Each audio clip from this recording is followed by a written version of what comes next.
Chile, jueves 12 de febrero de 2026. Hoy vamos a hacer algo un poco distinto. En lugar de mirar los grandes titulares, nos vamos a sumergir en la letra pequeña de las publicaciones oficiales del Estado. Decretos sobre terrenos en el desierto, subsidios energéticos, normativas sobre residuos. Exacto. A primera vista, parecen temas áridos, burocráticos, sin conexión. Pero la tesis que queremos explorar hoy es que, juntos, estos documentos dibujan un mapa sorprendentemente claro de las prioridades, las tensiones y la dirección real que está tomando un país. Justo.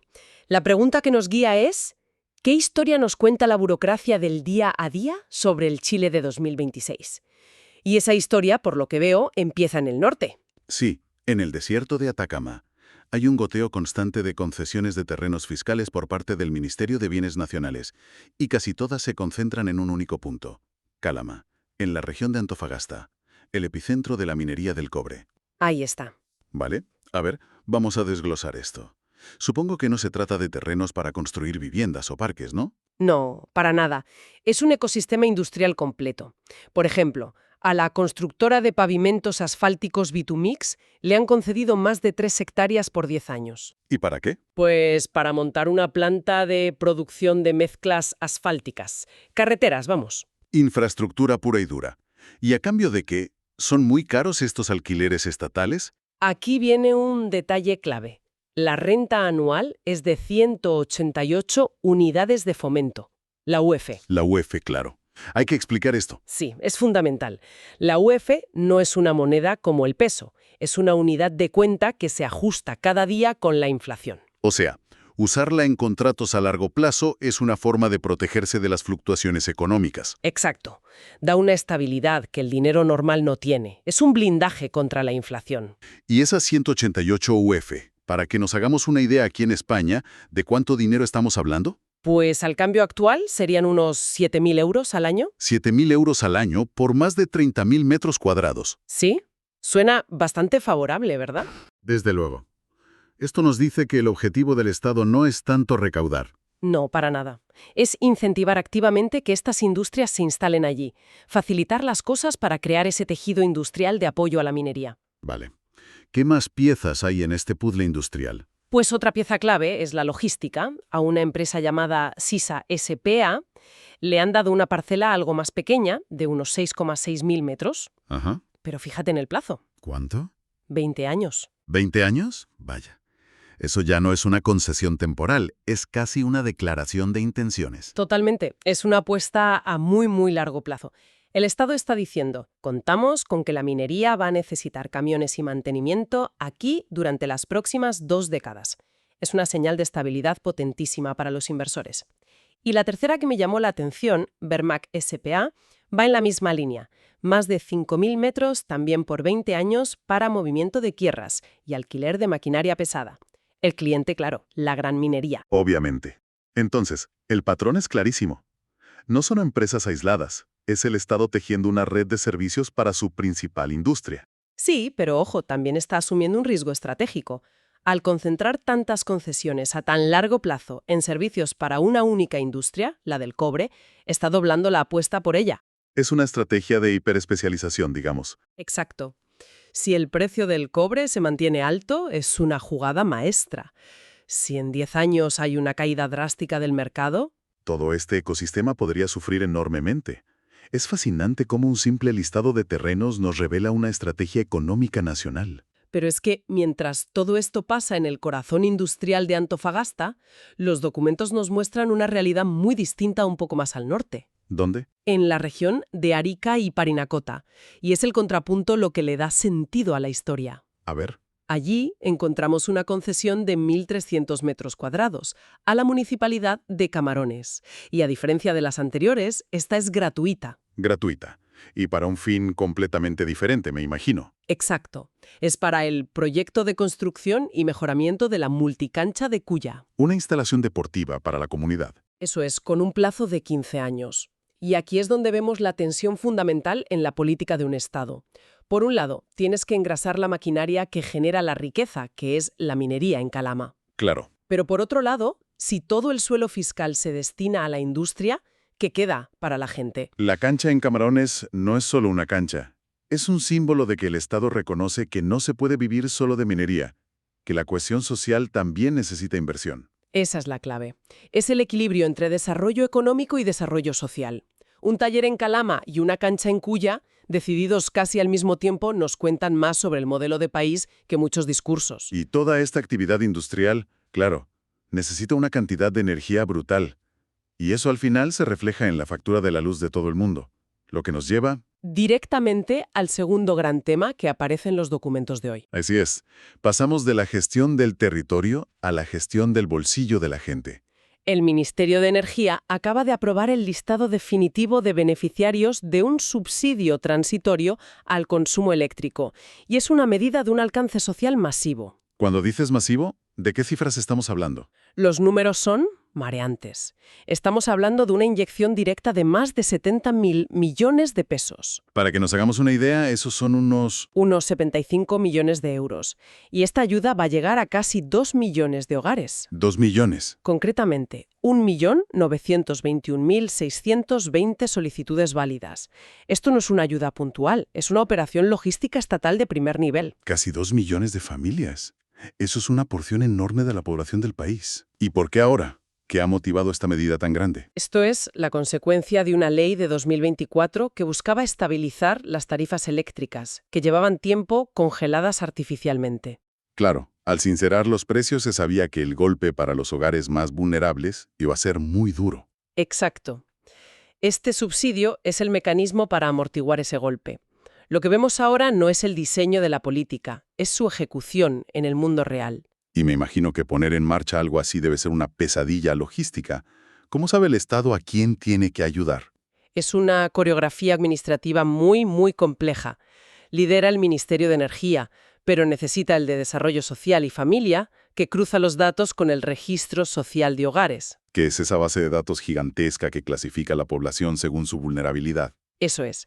Y una vez identificados los beneficiarios, entra en juego la Superintendencia de Electricidad y Combustibles, la SEC, que es el regulador. ¿Y qué papel juega este regulador? Pues su trabajo es asegurarse de que los datos encajan. Tienen que verificar que el número de cliente eléctrico de cada familia corresponde con los registros de las docenas de empresas eléctricas del país. Es un cruce de datos sociales, de consumo, de pago, a una escala inmensa. Suena a que hay mucho margen para el error. Y lo hay. El propio documento lo admite, lo cual es interesante por su transparencia. Menciona, por ejemplo, que detectaron miles de inconsistencias en los números de cliente de empresas como Socoepa o Chilquinta. Vaya. La SEC tuvo que intervenir directamente, contactar a estas eléctricas y corregir los datos, digamos, a mano, para que miles de personas no se quedaran fuera por un simple error administrativo. O sea que no basta con tener una buena ley y un gran presupuesto. No. En engrasado, la ayuda no llega. Exacto. Demuestra la importancia crítica de los organismos fiscalizadores. Son la última milla de la política pública. Y hablando de las consecuencias de la industria, llegamos a mi parte favorita de hoy. Ah, sí. La escoria de cobre. Suena aburridísimo, la verdad. Véndemelo bien. Te lo vendo. Estamos hablando de montañas literales de residuos del tamaño de pueblos pequeños, acumuladas durante más de un siglo. Un problema medioambiental carísimo, imagino. Un pasivo que puede contaminar el suelo y el agua, y que las empresas tienen que gestionar a perpetuidad. Un marrón, vamos. Un marrón gigantesco. Pues bien, una nueva normativa del Ministerio de Salud propone algo que es casi alquimia industrial: transformar ese pasivo potencialmente tóxico en un activo. ¿Cómo? El reglamento permite autorizar el uso de esas escorias como áridos artificiales para la construcción. O sea, usar los residuos de las minas para construir carreteras o edificios. Exactamente. Es un ejemplo de libro de economía circular.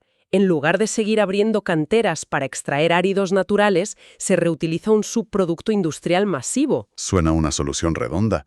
¿Dónde está la trampa? La trampa, o más bien el gran desafío, está en la propia letra pequeña del documento. Admite que hasta la fecha ha faltado capacidad institucional para poder valorar y gestionar estos residuos de forma segura.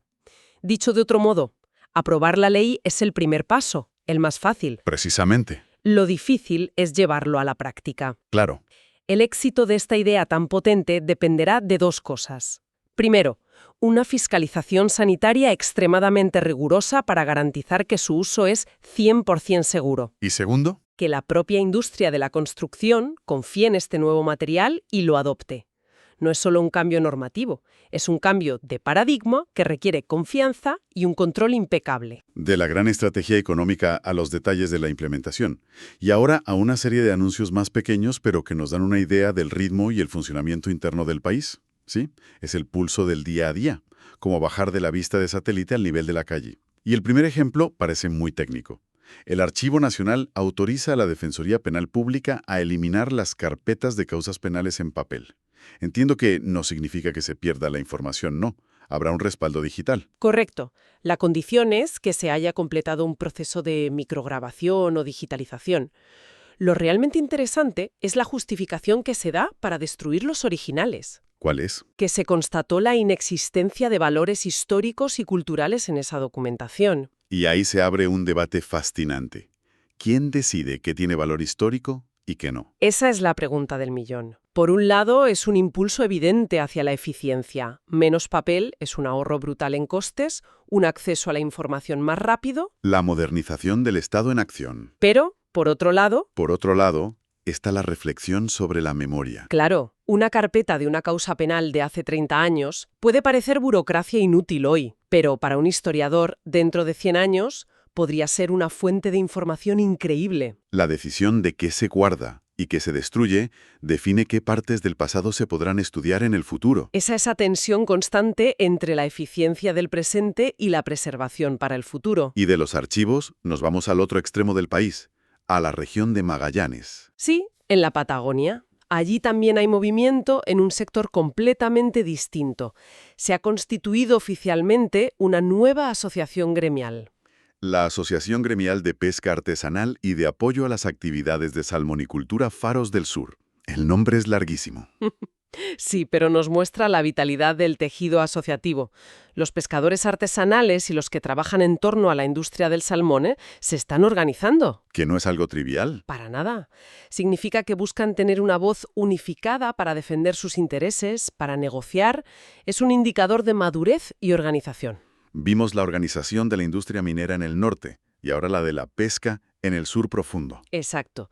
Y para terminar este bloque tenemos el pulso puramente económico. El que mueve el dinero. Por un lado, el Banco Central de Chile, que es el equivalente al Banco de España, ha publicado sus estados de situación financiera, una radiografía de la salud financiera del país. Y al mismo tiempo, a nivel micro, Vemos un goteo de empresas privadas convocando a sus juntas de accionistas. lo típico de esa época del año, rendir cuentas. Sí, empresas de sectores tan dispares como Agile Software del mundo tecnológico o Hacienda Los Coipos del sector agrícola citan a sus accionistas para revisar resultados y decidir qué hacer con los beneficios. Entonces, si juntamos todas estas piezas, la digitalización, la organización de los pescadores, los balances del Banco Central, las juntas de accionistas, ¿qué imagen nos queda? Pues la imagen del pulso normal de una economía y una administración en funcionamiento. Son las piezas que muestran cómo se mueve el país en el día a día, más allá de los grandes titulares. El Estado intenta modernizarse, la sociedad civil se organiza